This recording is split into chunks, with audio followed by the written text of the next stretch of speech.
Il y a plus d'un an, la Martinique était officiellement choisie pour représenter la France au patrimoine mondial de l'UNESCO. Depuis cette bonne nouvelle, les spécialistes se succèdent sur les sentiers de nos forêts et volcans remarquables. Une nouvelle délégation menée par l'ambassadrice de France chargée de défendre le dossier martiniquais est d'ailleurs présente jusqu'à demain. Aujourd'hui, ces experts ont navigué entre le Prêcheur et Grand-Rivière. Jean-Marc Dabreu était du voyage. Lons-Céron, suivi de Lons-Couleuvre et de sa célèbre plage. De quoi en mettre plein la vue aux membres du comité du patrimoine mondial de l'UNESCO. On est ici à la Martinique depuis 2 jours et on est éblouissé par la beauté de la nature, surtout par la diversité de cette île et par la richesse des plantes, de la nature, des paysages différents.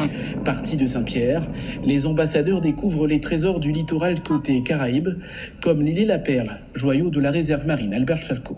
Donc là, nous sommes arrivés à Grand-Rivière, donc qui est la première commune côté Atlantique.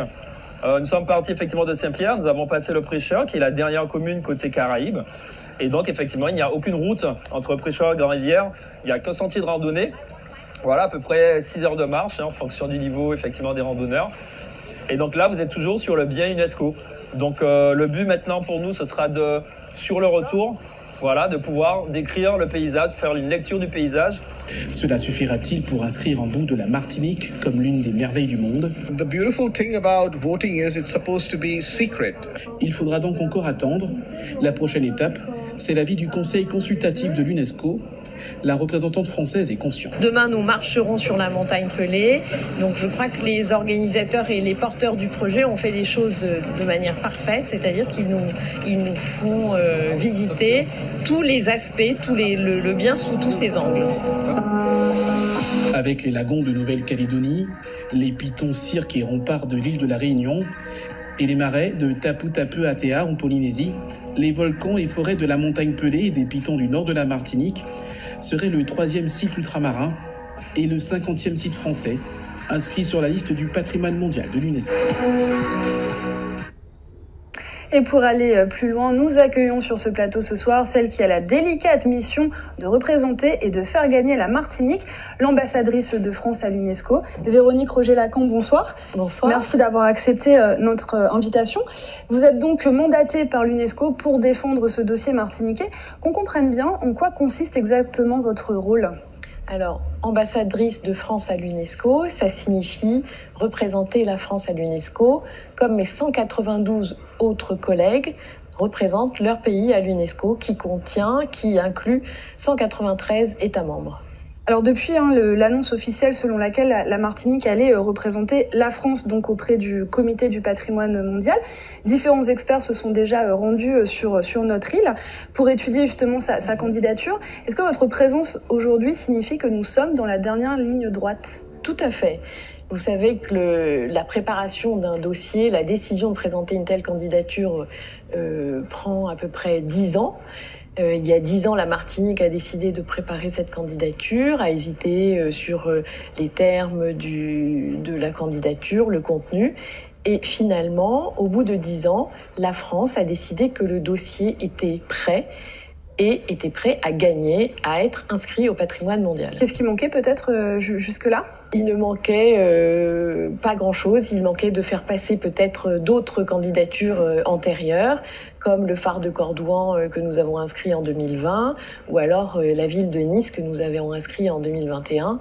Vient maintenant le tour de la Martinique et je suis très heureuse et très fière de défendre ce dossier auprès des 21 membres du comité du patrimoine mondial qui le feront inscrire ou pas.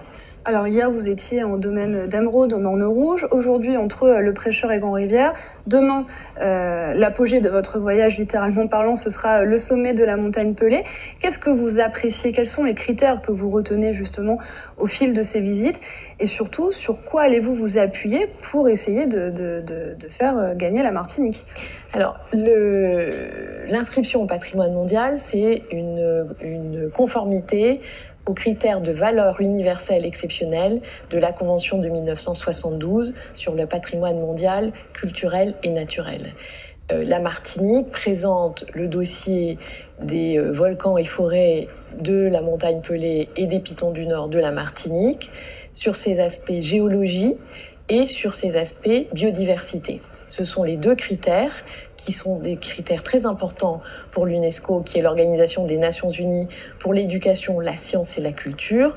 Et donc, c'est dans les aspects à la fois patrimoine, mais science, biodiversité et géologie, que ce patrimoine de la Martinique a une valeur universelle exceptionnelle. Avec des spécificités véritablement endémiques à notre île ? Absolument. Qui sont peut-être qui sont alors de la faune, cette évolution. Alors, je ne suis pas volcanologue.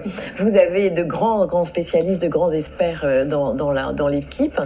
Mais ce volcan a ses spécificités qui correspondent à cette valeur universelle exceptionnelle. Pourquoi est-ce que c'est une valeur universelle, c'est-à-dire qu'elle appartient à l'humanité tout entière, qu'elle représente l'humanité tout entière?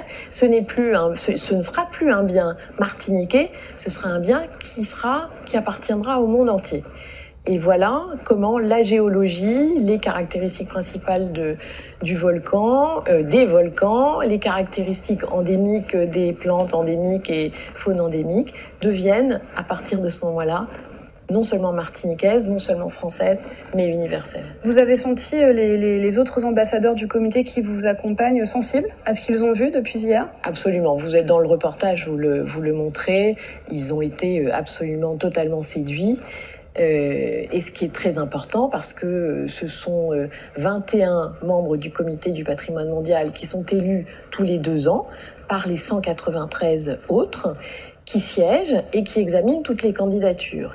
Les candidatures peuvent être inscrites, renvoyées, différées ou non inscrites. Et donc, il est très important que les ambassadeurs soient convaincus. Et là, il me semble qu'ils l'ont été. En témoigne ce que nous avons entendu dans ce reportage. Alors, cette 45e session devait se tenir initialement en Russie au mois de juillet. Avec le conflit ukrainien, on imagine que le calendrier est bouleversé ? Hélas, oui. Hélas d'abord pour l'Ukraine, puisque en effet la Russie avait été désignée l'année dernière comme la présidente du comité du patrimoine mondial cette année, donc de la 45e session du comité du patrimoine mondial. Ce comité devait se tenir à Kazan. Malheureusement, le 24 février, la Russie a agressé militairement l'Ukraine sans aucune justification et depuis ce moment-là a détruit du patrimoine ukrainien. Et de ce fait, en violation avec ses obligations de la Convention de 1972, parce que son article 6.3 prévoit qu'aucun État signataire de la Convention de 1972 ne peut détruire du patrimoine d'un autre État, ce qui paraît aller de soi. Mais apparemment, en tout cas, dans les circonstances actuelles entre la Russie et l'Ukraine, ou de la Russie envers l'Ukraine, cela ne va pas de soi. Et la Russie pense qu'elle peut à la fois détruire du patrimoine et présider un comité du patrimoine mondial. Vous avez déjà une solution de repli ?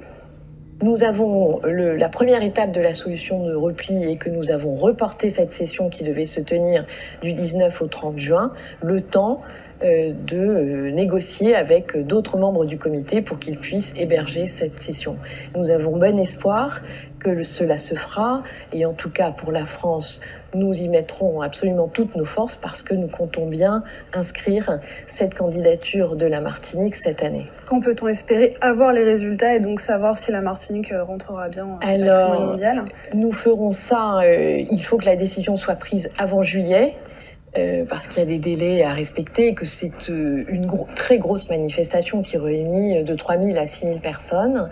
Les ambassadeurs qui sont là, l'ambassadeur d'Égypte qui représente par exemple les autres membres arabes du comité du patrimoine mondial comme Oman, le Qatar, l'Arabie Saoudite, l'ambassadrice d'Argentine, elle représente Saint-Vincent-les-Grenadines et le Mexique, l'ambassadeur de l'Inde, la Thaïlande et le Japon. Tous ces ambassadeurs, tous ces États sont des États très importants à l'UNESCO et ils s'engagent à trouver une solution. Dernière petite question, très très rapidement, Madame Roger-Lacan, parce qu'on me dit que notre temps est déjà écoulé.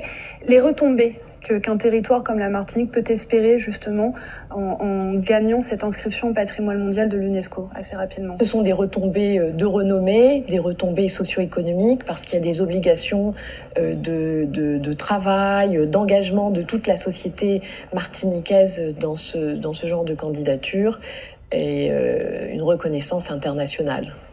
Merci beaucoup pour toutes ces explications, Madame Véronique Roger-Lacan. Et je rappelle donc que vous êtes ambassadrice de France à l'UNESCO. Merci d'avoir accepté notre invitation.